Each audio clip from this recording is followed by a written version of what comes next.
Hello everyone, welcome back to Sajabana Games. Today we're playing more Solargene, and I just wanted to talk about solar power and powering your base with solar, right? It seems attractive, it's a nice option. Renewable energy, right? You don't have to continuously mine or purchase fuel of some type, whether it's, what's the fuel here? Nuclear fuel, recombination fuel, fusion fuel, right? You don't need to purchase fuel if you do solar, but there's a catch. So when you do solar, you gotta you need to set up batteries. I can see my battery system here for my moon base. You need to set up batteries, and you need twice as many batteries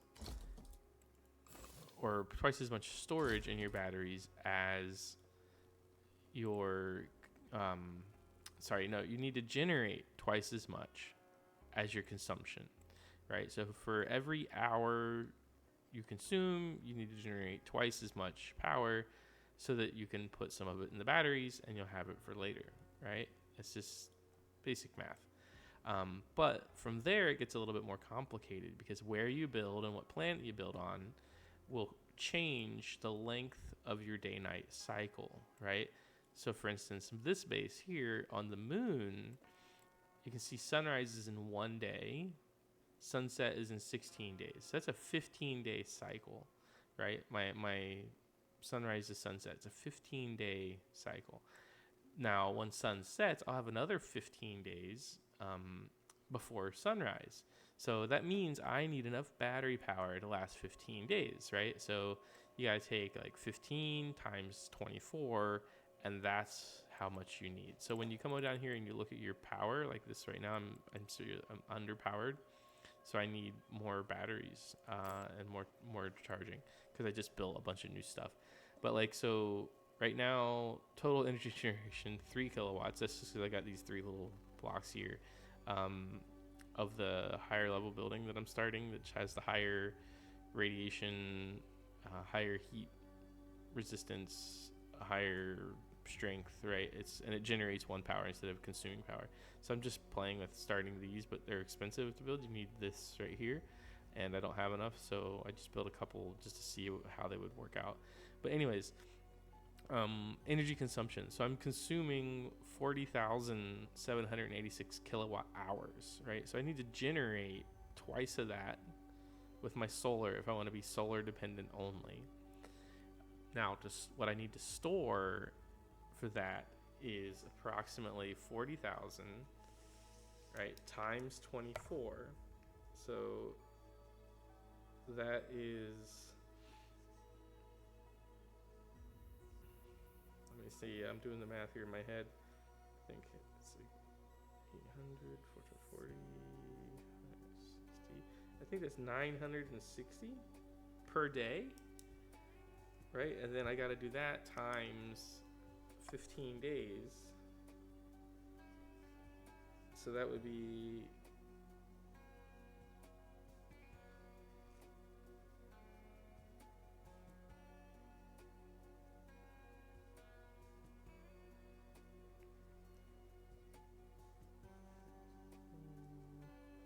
doing the math here. I guess I could use the calculator. That would be easier, wouldn't it now?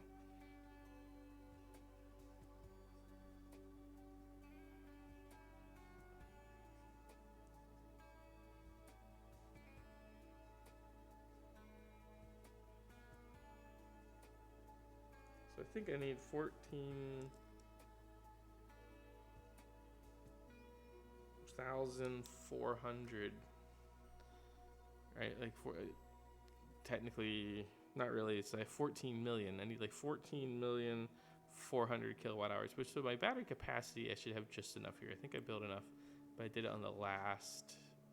I ran out of daylight, so they didn't fully charge. So, anyways, that's what the cycle is going to look like. But just as a general strategy here, I also like to build, and you can use the fuel other generators if you need to. Mine are tucked away here underneath. I like to build these, and I'll just buy a little fuel, keep it on standby. And what I can do is when I need to, I can generate a little extra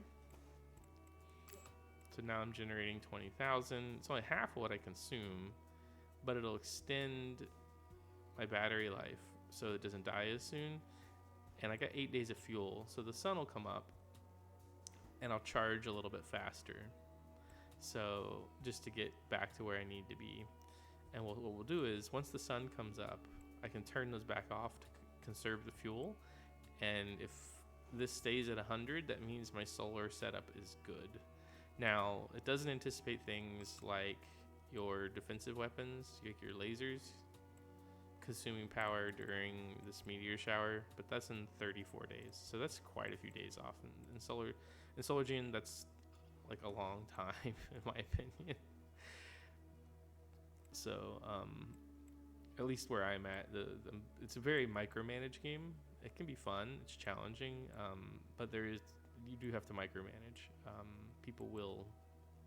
You're gonna lose colonists too, but let me jump over to Mars here because I see I have unemployed people that I probably hired for a reason, but let's see.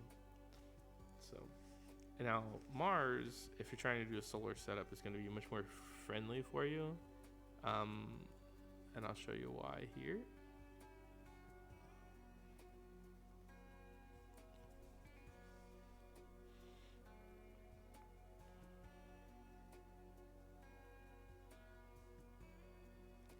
Takes a moment. So Mars, at least where I built on Mars, my daylight cycle is like sunset in 2 hours, sunrise in 15 hours. So it's like a 12 to 13 hour cycle. So I only need enough battery power each day or each cycle to last 13 hours, not like 13 days, right? So like that's like 1/24th as much battery power necessary for the same amount of buildings and structures and all that kind of stuff, right? So you can see here I don't have like a huge field of batteries. Now I do have some batteries. They are in solar. They're all tucked away underneath the buildings, like I talked about in a previous video. They are underneath my buildings to protect them from meteor showers. And this base is a little bit more vertical. You can see I also have, I talked about in one of my other building videos on building tips, building landing pads. I have a landing pad elevated above my battery array. So this base is a bit more vertical, but I have a landing pad with like a mid-level entrance that goes into like the second or third level of the base. Yeah, but point is 13 hours or 12 to 13 hours of battery needed to survive a cycle without any power outages versus, enough for 12, 13 days. So if I go down here, let's come short on this one too. So right now I'm generating 92,000 kilowatt hours, 90,500 kilowatt hours. I'm consuming 56, so I need to bump this up. I need to generate like 112 in order to make sure I'm covered. So I need to build some more solar panels or turn these on. Right, so if I turn these on temporarily, that bumps me to 81 because now I'm generating 112. So I can do that just to kind of help make up the shortfall temporarily until I build more solar. So anyways, it's just a note on power generation and stuff like that. If you want to get into fuel consumption, obviously you're not going to get real far on the basic fuel, which is this liquid fuel. You can make that, but you're not going to get real far on that. The generators only generate 100 each, right? So no matter where you build, it's going to be 100 each. Oh, that reminds me. Solar panels on the moon generate about 250 per panel, while solar panels on Mars, because it has an atmosphere and it's further from the sun, only generate like a little over 100. So your solar panels are going to be less effective. So you'll need more solar panels to generate the same number of kilowatt hours, but you'll need less batteries because the cycles are shorter. So, it's just things like that. They kind of balance out a little bit, but you'll need more panels on one for the same amount of buildings, but less batteries. Now, back to the note on fuel here. On Mars, you can make nuclear fuel pretty easily because it's got a much higher content. So your efficiency on Mars versus the moon for making nuclear fuel is greater. On the moon, however, you can make this other stuff, which you can't really purchase. And I don't have any here. Let me go back to the moon. My lunar one. Back to the moon base. Oh, I forgot to employ those people. It's okay. I'll take care of it in a minute. On the moon base, well, you'll find it less efficient to make nuclear fuel to generate nuclear power. You have a nice resource. You have to research a bit on the research tree to get there. But helium-3. You can collect helium-3 day one on the moon. It's good. You can sell it to Earth. Find one country with a good relationship. Buy and sell from them for things you need to buy from Earth. You'll save on the materials cost. And you'll get more when you sell.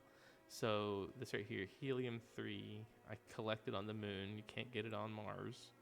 And as far as I know, I can't make helium-3. I can only collect it. So there's only these 3 buildings that you can produce it with. You can't manufacture it, right? Like if I go to nuclear here, it tells me where it's made, right? It's like a structure. You have to make it from other things. Anyways, helium-3. So I can sell it to Earth. No, I think America's have a good risk. It's 15,000. I think that's the going good price for it. Yeah, 15. The moon. No one's buying it on the moon because that's where you make it. Mars. Yeah, I can sell it to Mars, but I'm not gonna because the shipping costs, right? And the time it takes, and you don't get paid until it arrives. But Earth is only like an hour away from the moon, so if I sell my 1,300, it's 19 million I can put back in the bank. So if you do this, you can sell it. Now, the other thing you can do on the moon when you collect helium-3, if you don't want to sell it, is you can turn it into fusion fuel. So I have 318 fusion fuel right now. You see it's produced from helium-3 and hydrogen. You can create hydrogen from water. So you take your... These things jump around here. And you can use it in a fusion reactor. And a fusion reactor makes like 60,000 power. Here you go. Look, my extra landing pad came in useful. So there you go. Okay. So anyways, that's just a note on solar power. If you want to be solar dependent, a few notes on energy. If you want to generate, if you generate power, you don't really need batteries. Even though if you have any excess, I recommend keeping a battery array to keep that extra power. Because let's say you keep a very balanced system, you're not going to generate a lot of excess of fuel because that's like throwaway, right? But the bigger fuel generations come in larger leaps. So you may find ways sometimes to store it, because when you have like a sandstorm on Mars, or you have a meteor shower anywhere and your lasers kick in, it's going to consume extra power. And if it's either going to make you're going to fall short if you don't have enough. So yeah, you either won't have enough to fire these off, or you won't have, if your battery array is not large enough, you don't have enough stored up, you'll use so much that you won't be able to survive the night, then everybody will die. So this isn't the end of the world if you got money. You can just hire more people. Sounds so horrible of me, but you can in this game. So anyways, notes on solar and notes on fuel generation for Solargene. It's a fun game. Micromanagement, space exploration. You can do cool things. It's fun to play, a bit addictive. Give it a try. Anyways, until next time, please don't forget to like, share, and subscribe, and have fun gaming. This is Sajabana, signing off.